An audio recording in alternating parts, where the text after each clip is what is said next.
FTBD is proudly brought to you by Black Dog Coaching, the only online fitness and nutrition company that work exclusively with people in the mental health space. While other fitness and nutrition companies focus purely on looking good, Black Dog Coaching offers full spectrum coaching that incorporates fitness, nutrition, mindset, habits, routines, and lifestyle choices to support positive mental health. So if you're battling the black dog, there's two things you need to do. Number one, contact your GP and arrange a mental health care plan with your mental health professional. And number two, contact Black Dog Coaching. Because while a mental health professional is a very important piece of the puzzle, it's just one small piece of the mental health pie. For the other 90%, Black Dog Coaching has got your back. For more information, check out www.blackdogcoaching.com/information. Ladies and gentlemen, welcome back to another edition of FTBD. For the uninitiated, that is Fuck the Black Dog. This is a podcast that is all about mental health, the ins, the outs, the pathways through it and the pathways out of it. And today we have a very, very special guest. We have Mr. Aaron Locke with us, who is actually one of the original members of Black Dog Coaching. And he's kindly agreed to come on and share an incredible story with us today. So Aaron, welcome to the show, brother. Hey boys, so glad to be here, mate. Mate, it's an honor to have you, man. It's an honor to have you. As always, guys, so if you're listening in, I do know what's coming, but sometimes some of the content that we do talk about, it can be triggering for some people. It can bring up certain emotions. So just be aware that if throughout this podcast you find there are certain topics that resonate with you or that trigger you, by all means, nobody's twisting your arm and forcing you to stay here. But I would ask that you do take some time to reflect on what it is that's triggering you and why it is that it's triggering you, so that you can look at doing the work on that and getting the help that you need with that trigger. So Aaron, mate, what I'd like to do is I'd like to invite you to just give us a very quick overview of your story. I know there's a lot to cover off on, and we will come back and tap on it, but I would like to invite you to share a little bit of your story with our listeners, brother. Well, pretty plain and simple. If you're watching this podcast, it's all about Black Dog, and what we're striving to achieve as men to battle it every day. Even though I'm in a pretty good place now compared to where I was, it still affects me every day. So basically, I was at the last straw of my tether, as you would call it, heavily getting into alcohol again, becoming an abusive partner. And what I mean by that is not physical, but mental, and just taking it out of my partner and my children. So I got to the stage where I was at work and I was thinking some pretty stupid shit, as you do when you've got a mental health issue. And I needed some help, and I needed it quickly. Otherwise, my marriage was going to end. I would have been able to see my kids. That was the point it was at. The missus took the kids and said, "Look, listen up, Bucky. It's time for you to ship in or ship out." And so I, at the time when she put that on me, I was kind of like, "Well, fuck you, ship out." And then we had a bit of a discussion, and obviously had a bit of a discussion. And then what triggered me was the fact that I had trouble with my eldest daughter, not seeing her as much, and being through a relationship breakup before really just got the heartstrings going. And I was at work one night and I seen the Black Dog come up on the Facebook page, and I listened to a few podcasts of that, and I just said, "Mate, that is inspirational. It's something I wanted to achieve myself." And I bit the bullet and contacted Neil, and here we are. 100%, man. And 100% glad you did, because we will touch on this later on, but Lockie actually started as a client inside of Black Dog Coaching. He was one of our very early clients when we were still just Black Dog Brotherhood. But he's actually one of the mentors. We have volunteer mentors inside of the group, men who have completed the program, who stick around to help other people through it. So that's a testament to how far you've come from where you were, from a place of depression, alcoholism, and suicidal thoughts, to now being a volunteer mentor inside the Brotherhood as well. So that's we will talk about that a little bit more. Lockie, I'd like to invite you to, let's go way back, and I'd like to invite you to share a bit about your upbringing, because obviously the alcoholism started somewhere, but prior to that, you had what could only be classed as a pretty rough upbringing, yeah? Yeah, yeah. It was look, as I've sort of learnt to appreciate my story more often, and what we coach in the Black Dog is try not to be a victim of your trauma.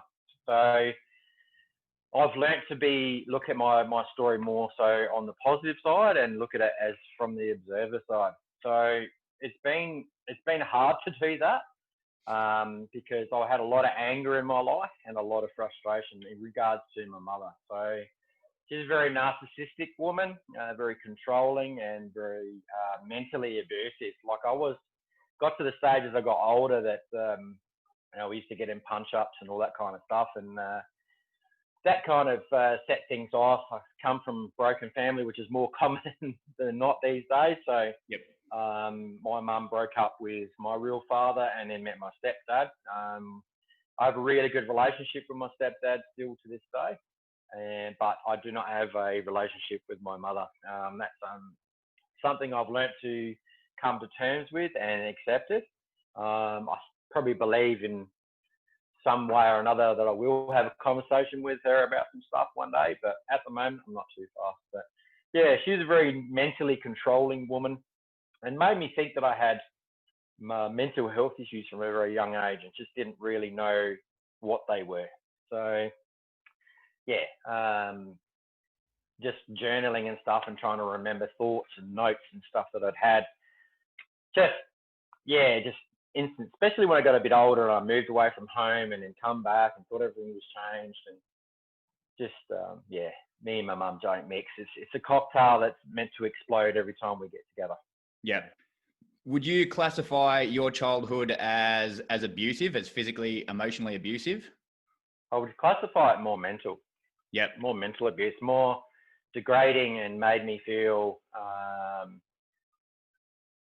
unloved. And I've had this conversation with my wife where I don't remember any kind of affection being shown, or come here and give me a hug, or have a cuddle and watch a movie, or I love you, or all these little things that really children need. As a father now, Yep. I can see when I get distant and I don't, it's probably not the word.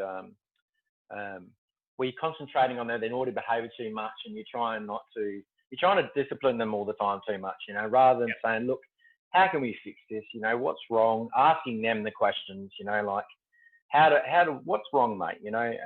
Focusing on telling rather than leading. Yeah, you know what I mean?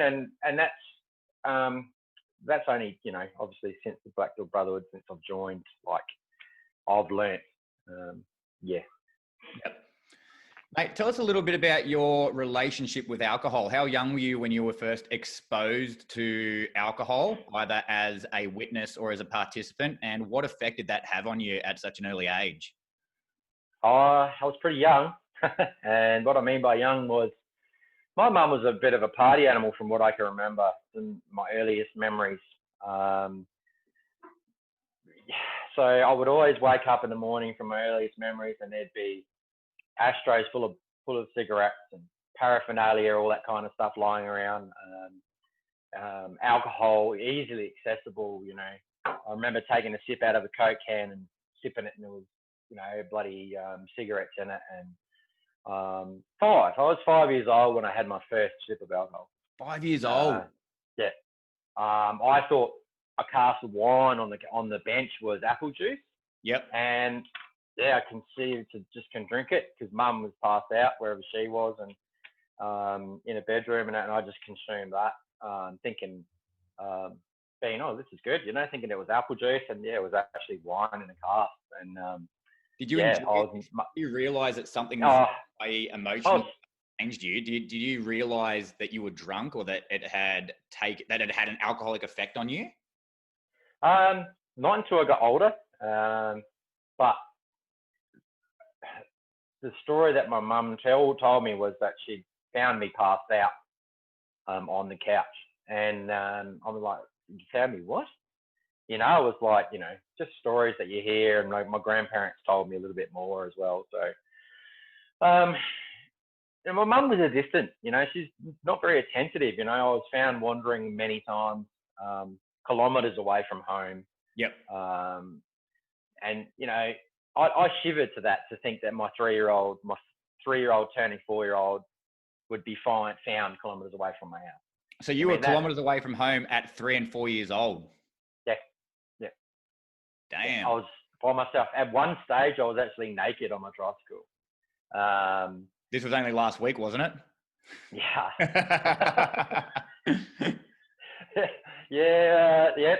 Yeah. Riding my mountain bike up a hill with my balls hanging out. Yeah.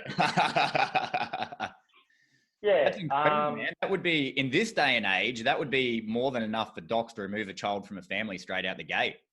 Yeah. And, you know, just little things like my mum was it's just so controlling, to the point where I'd be at my grandparents' house, and my great grandmother of all people, who was really good friends with my mum and my great grandmother were really close, you know, and she'd ring my great grandmother up, say, I must come home now. And my great grandmother could be in Scottish and thick accent and just be like, "Wait, fuck off, is it me?" You know, like, you know, so she, you know, my grandparents used to say, like, you know, my gran would buy lollies and, you know, for the kids, and then it'd be my turn, and mum would be like, no, you can't have it. You're not allowed to have it. You know, so it was always like, because I was the oldest, and it was like she had a restriction on me for some reason. But in saying this, to my mum's defense, she had me at a very young age. Yep. She was only 15 years old.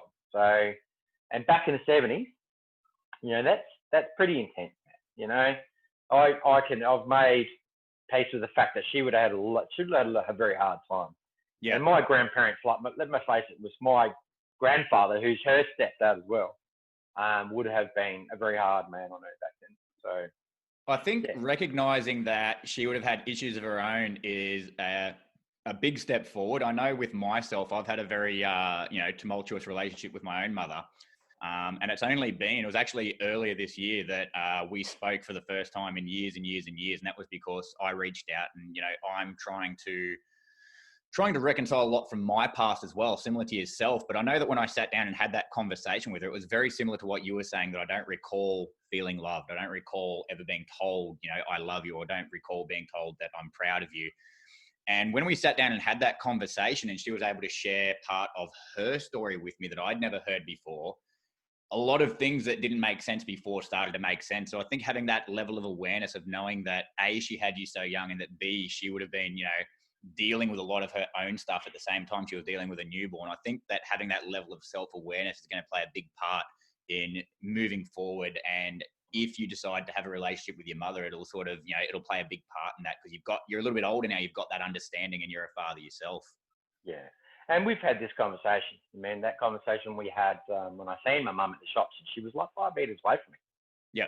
You know, she didn't, whether she knew subconsciously I was there, but I had that choking feeling I used to get when I was in the same room with her. You know, like, if I speak to her, it's going to go one of two ways. Yeah. She's either going to be completely oblivious, because she's starting to now get older, and she's getting a little bit out there. Yep. Talking to my sisters recently, and I just chose to just leave it. Like, I just went, no, I don't want to deal with that. I don't feel that I'm in a place to deal with that, and I just left it. Yep. But later I could feel, you know, later on I felt, wow, was that a courageous thing for me to do? Was that, you know, I questioned it. You know what I mean? So absolutely. Yep. Yeah. One of the questions I ask myself with regards to my relationship with everybody, because I do have a lot of damaged relationships from my past, is if the police knocked on my door and told me that person was dead, how would I feel? And I know for me, that caused a lot of reflection, because there's a lot of people that once upon a time I was like, I hate that person. But then the thought of not, at least maybe not mending, but at least having closure on the topics that, you know, we disagreed on, I know that hit home for me. And actually thinking about, if that person died, where would that leave me, you know, in a headspace wise? Would that leave a hole that I would never be able to fix? So You know, that's just for me personally. And I know that that's something that doing that, it allowed me to identify who from my past I need to make amends with. Because there were some people where the answer was, don't give a fuck. Like it literally had no effect on me. But then there were other people where I was like, yeah, shit, that would actually that would leave me in a pretty dark place if they were to die and I left things unsaid. In saying that too, like, it was strange because it was also when I was just recently I do want to continue with what I'm doing at work, you know, like, or do I just want to go back up to operating or have that? Do I still want to have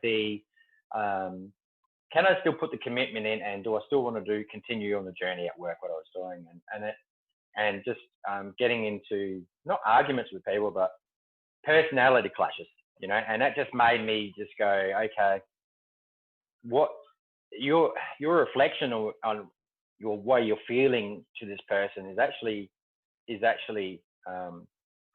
reflections of your personality. So you need to learn to go, hey, I'm better than that, and it just took the foot off the accelerator. And when I did that, things got so much better at work. It's all about self-awareness, isn't it? Wow, like 3-foot world, like you coach. Yep. And it was, I couldn't believe how much it was my own ego. You know, like I just was like, wow, you know. So in saying that, my mum in some way was a blessing that I've seen her that time, and I've seen her at shops before, and she couldn't even remember one of my child's names, you know, like. So yeah, this is the kind of self-centered, narcissistic person that she is. You know, she's just, whether it was having children early, or she just went, I've had my kids, I've had my time, that's it, I'm done. So it's hard to understand. She'll never ever tell us the real or true answer, I don't think. Yep. So mate, you were first exposed to alcohol at 5. At what point in your life did it become a conscious choice to start drinking regularly? At what point did it start to become a regular part of your life? Probably when I was about 13 or 14. 13, 14. That's crazy young. Yeah. So, that was more peer pressure, if anything. You know, that's like when you're at high school and you've got other stuff floating around, and you've got this and this peer pressure, and it's a group. But more so around the 13, 14. And then it got really, really, as soon as I moved out of home, you know, that was it. That was basically, you know, I had a pretty bright future. My purpose, obviously helping people, was probably realised at a young age. I wanted to be a nurse at one stage. Yep. So I was all good. Pretty much got uprooted from about year 11. Mum and dad come into some money because dad had an accident. When I say my dad, I mean my stepdad. Yep. Came into some money because he had an accident, come home from work, got a big payout. And so they went, right, we're moving to Adelaide. It's like right at year 12. Yeah. I'm just like, wow. You know, and then in the middle of year 12, we're moving again. So I had to travel 2 hours. So I had to travel 2 hours to and from school. And that just fucked my fucking year. You know, that just, year 12 just became pretty much a blur after that. You know, and that's when I just sort of realised that my parents were selfish and didn't really think about my, you know, when it came to the crunch and year 12 was finished and I didn't do too good, they're all like, why? You know, and they didn't realise, you know what I mean? And that's where I just lost my shit. You know, I just like, are you serious? Is that the point you sort of gave up on? Is that the point you sort of gave up on the idea of nursing? It just went into the basket? Yeah, I just went, I fucking had enough. And that's where the rebellious Lockie came out, and I pretty much became a person. I don't, you know, it wasn't not real bad, but a person I didn't like. Like if I met that person now, I wouldn't like him. Do you know what I mean? So I can resonate with that, brother. Yeah, I was a dickhead, man. So did the drinking get worse at that point? Oh yeah, mate. Yeah, and along with everything else that comes with life, you know, like they say that, you know, drinking is, well, they say that other things are gateway drugs to drugs, but that's what happens. Alcohol is probably more the gateway, if anything, you know, because you search for that extra thrill, or on this, you know, the next only level. so much you can drink. There's only so much you can drink before you're chucking up and not having a good time anymore. So what else do we do? Let's find something else to stimulate us. You know what I mean? So went through all that through my life. like most people do. If you didn't, then I find it strange. But that's me. But it was always in my family, like drinking, drug taking. It was always in there. Yeah. So obviously, cut to now, you're a husband, you're a father. How did alcoholism affect your life as a husband and a father? Catastrophically, mate. Catastrophically. I was at a stage where, I was going places at work, but then I was under a lot of pressure as well, because it was it is a pressurized situation. You are amongst a lot of peers, and there's strong people there. There's strong opinionated people. And I thought that I was never good enough. There's always that self-doubt stuff that mental health has with mental health issues. Yeah, so that probably played a fact. And then the fact that my marriage was not going real well, and I've done a few things in my marriage that I'm not proud of. So it's been a battle for a long time, and I tried to give up alcohol before. I had a stage of abstinence for about 4 years. Slowly tried to introduce it, thinking everything's all kosher, and boom, the cycle started again. So it was time to cut the cord, mate. And that alcohol, it's an evil thing. Like, I've seen it destroy a lot of lives. I've seen what it's done to my mum. I've seen what it's done to me. I've seen what it's done to some good friends. Yeah. At what point did you realize that it wasn't just drinking, that it was an actual problem? At what point, was there a defining moment where you went, holy fuck, I've got a real problem here? Or was it a gradual sort of realization? Gradual realization, even through my abstinence and before. So alcohol used to send me on that, like mental health. I was self-sabotager. So what my mental health has done for me, unfortunately, is made me into a person where I will self-sabotage my happiness. So I will go out to try and self-sabotage because I feel like I'm not worthy. Not worthy of happiness, yeah. Of someone like my wife, Crystal. Self-sabotage it to the point where it was like, I don't need it. Do you feel like you weren't worthy of love as well then? Because you said obviously happiness from Crystal, your wife Crystal. So obviously with the way that your childhood went, do you feel that, obviously not now, but for a long time, you felt that you weren't worthy of happiness and you weren't worthy of love? And anytime you suspected that happiness or love was coming your way, you subconsciously found a way to fuck it up? Yep, absolutely, 100%, mate. To the point where me and Crystal have broken up a few times, and the trauma that I've caused her as well. We've been through counselling, and she's seen Robin as well. Like that. Robin extended an arm out to let her have an outlet at one stage. Yeah, just massive. I've damaged Crystal's hand through wanting to not be here anymore, and I was smashed off my tits, and I was waving a knife around, saying, "Like, I've fucking had enough. I've had enough." The knife was meant for yourself? Oh fuck yeah! And Crystal dove out of bed, like she's asleep, and she's dove out of bed, and she has because I was ready, mate, and I was ready to fucking cut something and just bleed, And I said to Crystal, "I've fucking had enough." And she stopped her, mate. She's basically grabbed the fucking knife by her hand, because I was doing it. It was happening. And she's grabbed it by the blade, mate. And I've pulled it out of her hand, and it's cut nerves and tendons and all kinds of stuff in her hand. For me, that was...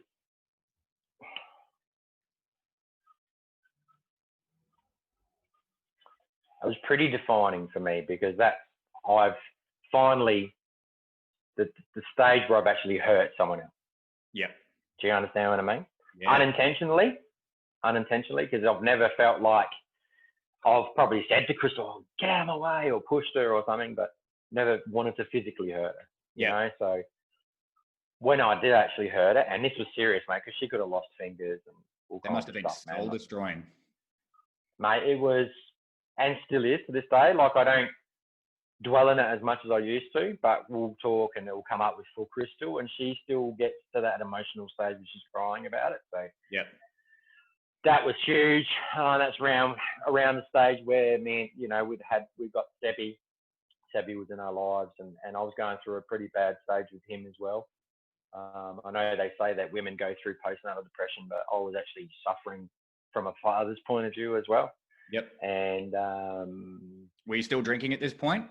Oh, mate, yeah. I was drinking every day, and to the point where it got to the stage where I didn't want Sebastian here. Yeah. And Crystal stopped me again, but I was in the room and I was smothering him. So that was pretty intense for Crystal. She's been through a lot of trauma. She's been there through my suicide attempt. So she's been there and been my rock and been there and helped me. And we talked even more, and there's been a couple of times, extra times, even after the retreat that we went to, and I've come up with all this kind of stuff, that there was other suicide attempts I'd forgotten about. Right. Yeah, and she was there to intervene. So I guarantee if it wasn't for Crystal now, I probably wouldn't be here. That's intense, man. That's really, really intense. Yeah. So her mother's seen one where I rang them because she was away with Sebastian again, another instance. Yep. She's left home and took Sebastian because she was frightened for herself and Sebastian. Yep. And I rang them and said, look, I've had enough again. And they found me in the garage, and I was basically dangling from a piece of electrical wire that I'd actually strung up through the roof of the manhole because it's like a steel. We got a steel house thing, so I had it all set up, locked up, and I sent messages of a noose to one of my best mates and to my cousin, who's basically like a family member. Yeah. Tonight was the night. And I rang Crystal and said, tonight's the night. And she family basically got with her mother, and her mother's shorter than Crystal. And she's like 4 foot nothing, and Crystal's 5 foot nothing. And here they are trying to get me out of this noose. And luckily there was a ladder there, and she was up on the ladder and she was getting me out of the noose. Do you feel that subconsciously on some level that you didn't really want to, because you've called people and given them the heads up that you're going to do it? Do you think on some level you were hoping that somebody would come and save you? Come and rescue me. Yes. Come and do it now. Because if I didn't have anyone, that was the realization in my life, that I actually had people in my life. I thought I had no one, even though I was married with kids. Every cloud a silver lining, even something as dark as that. Yeah. So I often say to people with my my suicide attempt, I often say to people, it wasn't that I wanted to die. It's more that I didn't want to live anymore. I didn't want to live feeling the way that I felt. It's not, I don't think anybody truly wants to die. It's more that they don't want to live in the place that they're in at that point in time. And it just feels like the only way to end it. Yeah. It's the pain for me in dealing with the fact that I didn't really have an outlet to, I needed my mother during these times, Yeah. And I didn't have that, and I needed that. I fucking needed that, but I was also blind to the fact that I already had one. Yeah. In Crystal's mum, in Crystal's mum. So that day, from that day, Crystal's mum is my mother. Like, couldn't see the forest for the trees. Exactly, man. Like, she is my mother. Like, I go to her and have a chat. And both Crystal's parents, like even her father and Crystal, they love me to the point where I am their son, When it was, when I got institutionalized a couple of times through suicide attempts, was in hospital for about a month. Actually, in Adelaide, I actually got airlifted to Adelaide because I'd had an incident in hospital, and it took me about 5 or 6 cops to restrain me, and I was ready to fucking So there's a lot of trauma, a lot of incidents, and the precipice for me was like when I'd had seen the Black Dog Brotherhood, and I seen it, and I was like, I am ready for this to not be a fucking part of my life anymore. You know, I'm ready for this to be. I want to hear positivity. I want to feel positivity. I want to be able to look at my wife in the eyes and her to love me and not be scared of me. I want my sons to idolize me. You know, all these kinds of things where I didn't idolize my mother, or, you know, my stepdad. We have a good relationship, but it's just, I want to change. And that was the precipice for me. It's just, I'd had enough, and I needed change. Otherwise, it was not going to end nicely, I think. So. It's and that's what we talk about in the program when we're talking about people. Like, as you've seen, you know, there's been a lot of people who we haven't taken into the program because they're not ready to do the work. And I've always said that, like anything, our program works if you do the work. You know, and a lot of people just aren't ready. For you personally, you were 100% ready to make the big changes. Tell us a bit about your very last drink. What was it when you had that last drink? Did you know that was going to be your last drink? Were you like, all right, after this, I'm done? Or was it you had the drink? Yep, that was a final decision. Yeah, it was from April the 3rd. April the 3rd was my last drink last year. About that day. What was it that made you go, this is it, I'm done after this? Crystal took the kids again. Yep. She said, mate, it's the drink or we are gone. Yep. Make a choice. At the time, I was like, well, you know what? Fuck you. See ya. Yeah. Because I didn't feel the connection or the love or the, you know, even with my children. You know, understand what I mean? Like, because I had no love for myself. You know, I didn't trust myself. I didn't believe in myself. You know, so that, you know, and just the fact that I couldn't be without my boys every day. You know, if I can't see my boys every day, they're like my oxygen. If I don't see Crystal every day, you know, we suffer. You can feel it. You know, the connection's there. You know, so I said, righto, what's the chances of us if I give up the drink? And Crystal was like, you fucking will give up the drink, otherwise that's it. Yeah. So she had to lay down the law to me to say, if you want us in your fucking life and you are serious, you will seriously give up the alcohol and repair what you've done again. And so far, as we know now, the story is still continuing. Can you share what it was like going through the quitting process? Because obviously, first drink at 5, started drinking regularly at 13, heavy drinker through your teens, and then through your adult life. Can you share a bit about the quitting process, what that was like for you? Well, because I'd done the abstinence thing before, and I'd said, right, you know, that was a good stint. It was 4 years. The first year I can still remember is always the hardest. Yeah. The first year's the hardest. Because once you give up drinking, you also self-isolate. So social circle changes. Yes. So I'm a creature of habit.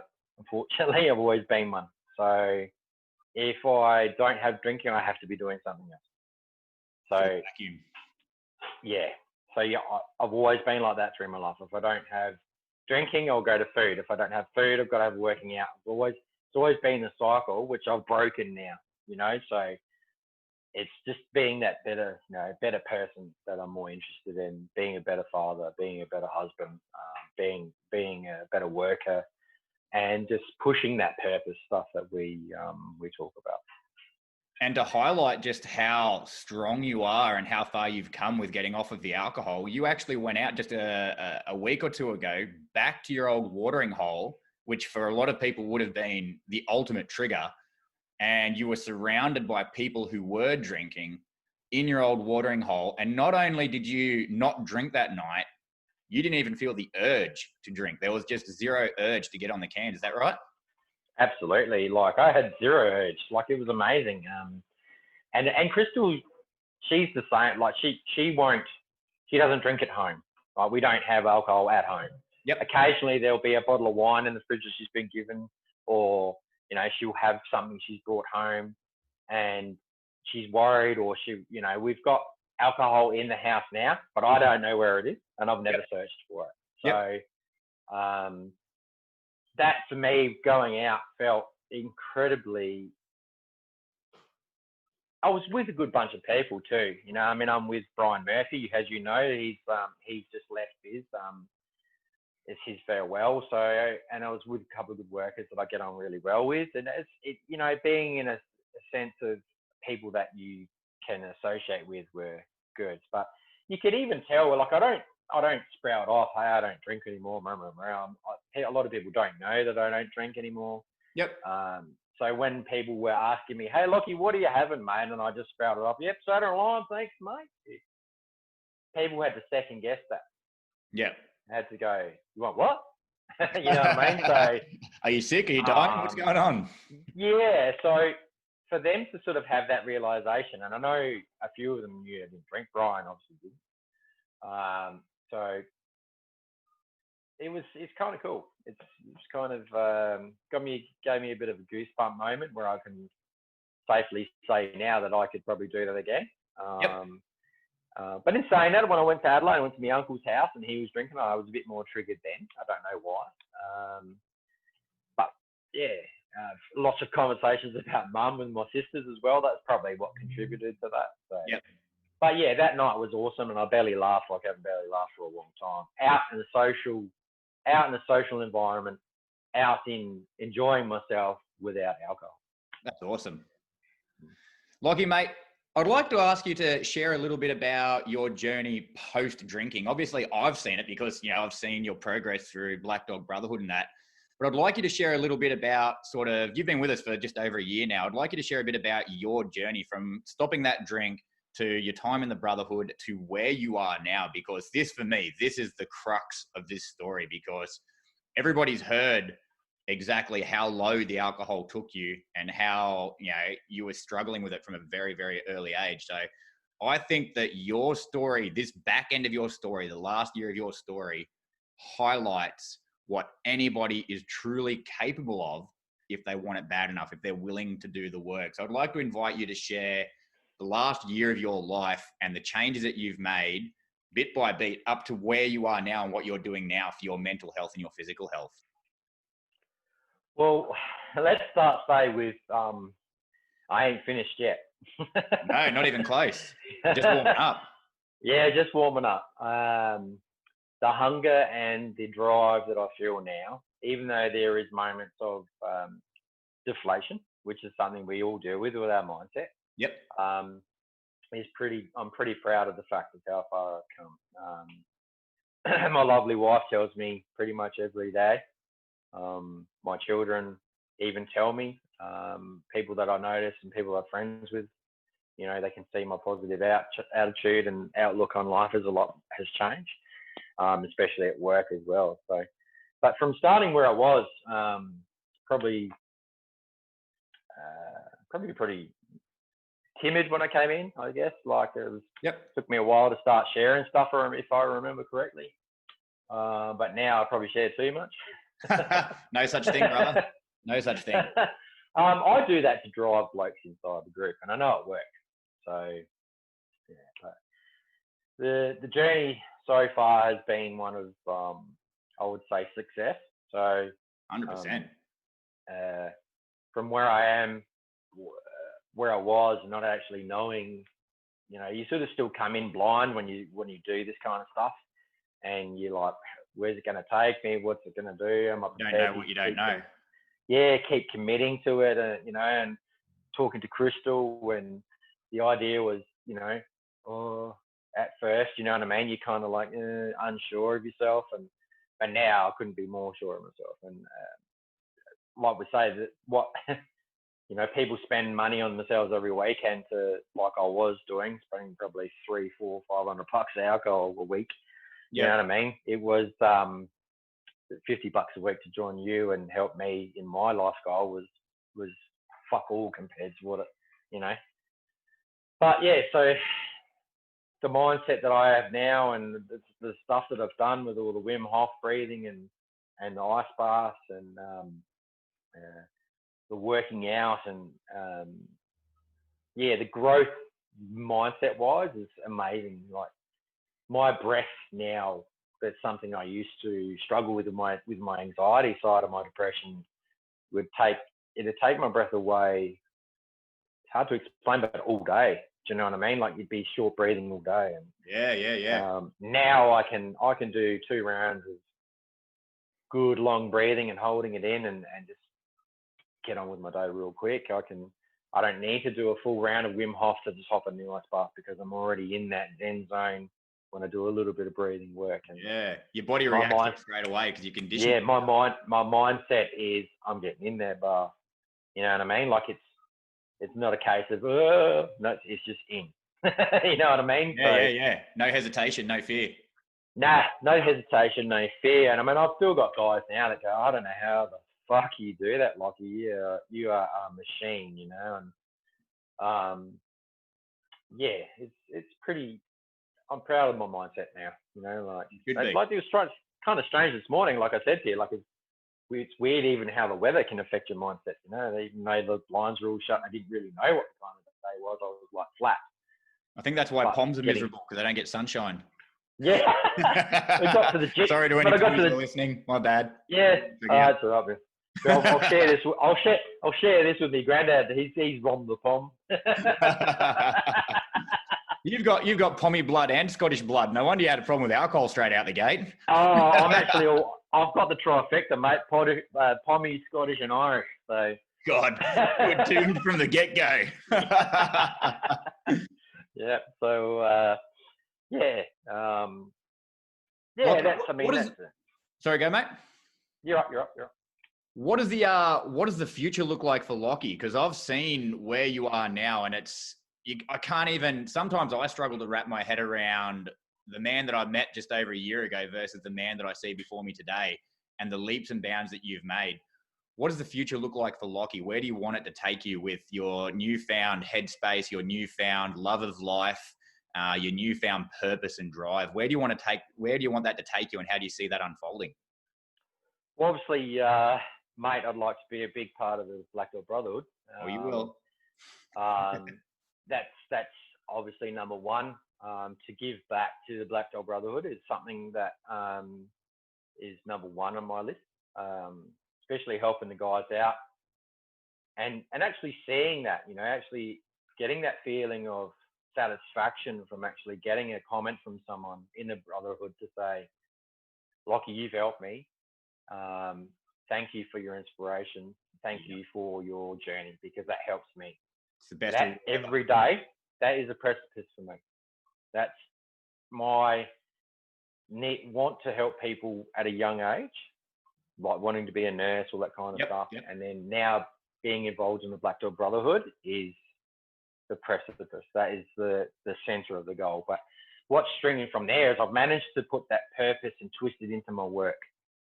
So now that has been, yes, I do the leadership stuff, but now I'll manage to kick some goals with the mental health side of things at work. So speaking to the manager of the Wyler Biz and Tasmania, the manager, and actually having a good chat with him the other day and actually having a coffee and going and have a chat, talking about it, he said to me, yes, it's going to be a yes. They're going to introduce the mental health first aid inside of Biz, and it could become a national thing. So damn, that would be pretty amazing. Same company, whole new role eventually. Well, I did sort of mention that, and he's like, you know, don't take the blinkers off. Keep on doing what you're doing. Yep. You know, he said it was really, really good, bloody good timing. Yep. So just keep on doing what I'm doing, which is obviously I'm backing up the meditation group stuff that I have inside the group. You know, so I'm actually trained in the mental health side, but now this weekend I'm doing like a counselling and psychology course at Sydney University. Yep. Online. So that's basically showing the men that I'm committing to them to say, I have the qualifications. This is what I'm doing for you guys, as well as myself, obviously, but to help you. So come and join us in the meditation group, because now I have that experience. They can have the trust and the faith to join that group and actually have, this is actually, wow, this is a serious group. This is like serious, you know what I mean? So construction, but also construction and mining need all the help they can get, because I know FIFO in particular, but construction and mining, the rates of suicide and just the reported rates of suicide are phenomenal. I believe it's actually, with defense, it's one of the highest industries for mental health issues, depression, alcoholism, addiction. And actually having that mental health meditation, obviously undertaking the meditation tuition with Robin, and having that holistic counsellor side stuff, let's see where that takes me. It's a marathon, not a sprint. So keep the blinkers on, stay focused, stay present as a father, keep working on myself, but just keep building on this, keep building on it, and see where it takes me. He wants me to be a part of the committee that can actually introduce this to biz, so that's going to be pretty special as well. Yep. So we'll be working with more other local. There's another local. I'll put a shout out to a local men. Well, it's not men's group, should I say? It's a local group. It's called ANAT, which is I'm Not Afraid to Talk. Yep. And that's helped me also in my journey, and the Black Dog Brotherhood as well. So there's a guy in there that runs that, Jeremy. He's pretty insane, man. He's done a lot for the local community and making people open up and doing podcasts and getting, especially with the COVID stuff, he would just invite local people to talk.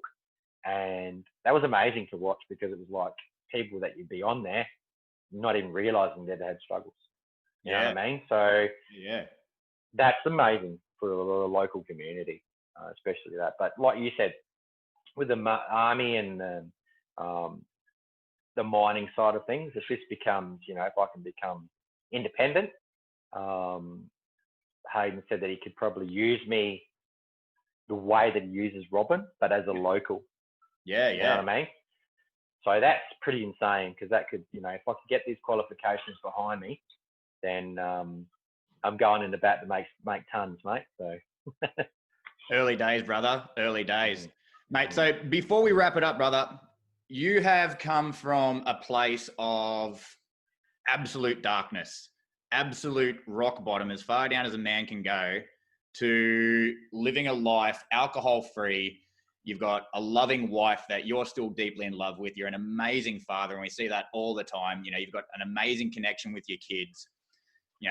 Everything is starting to come up locky after you did the work. What advice have you got for anybody out there who's listening, who is battling with alcoholism, who is battling with their demons, who is battling with their headspace? What advice can you give to them to help them make the changes that you've made yourself? Well, first and foremost would be, if you're not getting any help, I would suggest that firstly. If you feel like you are struggling, have that conversation with your wife, your partner, whoever is, Firstly, go get some help. Go and see your GP and set up a network. See your GP, who can refer you to a psychologist, who can then refer you to a psychiatrist for medication if you need it. I'm not saying that you have to do that.